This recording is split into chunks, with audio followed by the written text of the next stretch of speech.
Hello students, good morning all of you.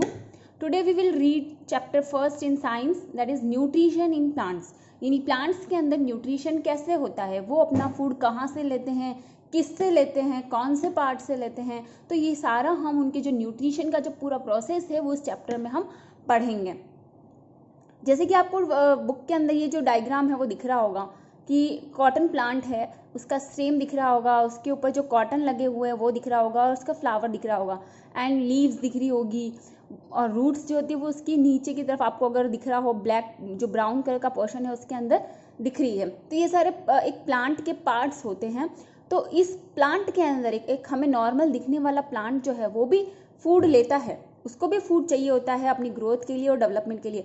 तो वो food कहाँ से लेता है और किस प्रकार लेता है और पौधे का कौन सा पार्ट वो फूड लेने में हेल्प करता है, तो ये सब हम इसमें पढ़ेंगे न्यूट्रिशन इन प्लांट्स के अंदर। इंट्रोडक्शन पढ़ेंगे सबसे पहले। In class 6 you learn that food is essential for all living organism. हमने पहले 6 क्लास में पढ़ा था कि फूड जो है वो सभी लिविंग ऑर्गेनिज्म के लिए इसेंशियल होता है, यानी ज़रूरी होता है। You also learn that proteins, fat, vitamins and minerals are components of food. इसके अलावा हमने पढ़ा था कि प्रोटीन, फैट, विटामिन, मिनरल्स ये सारे कंपोनेंट होते हैं फूड के, है ना। फूड के अंदर जो कंपोनेंट होते हैं 5 या 6 जिसको हम कहते हैं 6 कंपोनेंट होते हैं, उनके नाम दिए हुए हैं जो हमने पिछली क्लास में पढ़े थे। These components of food are necessary for our body and are called nutrients. ये जो फूड कंपोनेंट्स होते हैं यानी प्रोटीन, फैट, विटामिन, ये सारे जो इसेंशियल फूड कंपोनेंट होते हैं वो हमारी बॉडी की ग्रोथ के लिए, डेवलपमेंट के लिए नेसेसरी होते हैं यानी आवश्यक होते हैं। तो इन कंपोनेंट्स को हम, इन फूड कंपोनेंट्स को हम न्यूट्रिएंट्स कहेंगे।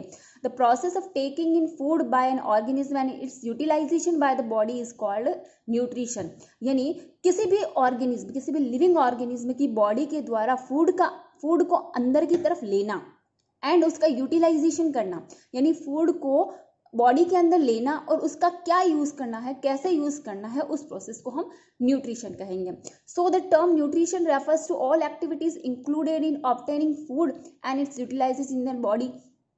यानी न्यूट्रिशन जो टर्म है, यानी इस शब्द के अंदर, इस शब्द से हमें क्या पता चलता है कि activities included in obtaining food, यानी फूड को प्राप्त करने में जितनी एक्टिविटीज की है हमने, और इस यूटिलाइजेशन यानी उसका हमने यूटिलाइजेशन किस तरह से किया है हमारी बॉडी के अंदर, उस प्रोसेस को हम न्यूट्रिशन कहेंगे। All living organism need food that provides energy for various activity of the body.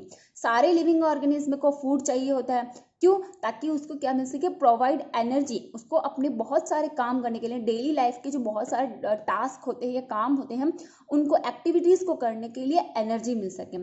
Food is a kind of fuel that drives essential living process.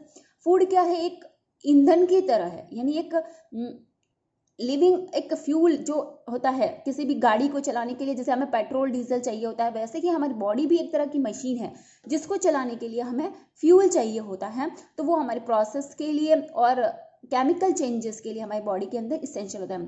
Plants also need energy and raw material, but apart from a few insect eating spices, plant do not appear to take in food. कुछ insect जो होते हैं वो क्या करते हैं, spices खाते हैं, और प्लांट जो होते हैं वो हमें फूड लेते हुए दिखाई नहीं देते हैं। They get that nutrient from air, water and soil. और प्लांट जो है अपना फूड या न्यूट्रिएंट्स जो है वो हवा से, पानी से या सॉइल से ले सकते हैं। Let us study various methods by which plant obtain fruit. इसके अलावा हम अलग अलग मेथड देख सकते हैं जिसके अंदर प्लांट जो है वो न्यूट्रिशन लेते हैं।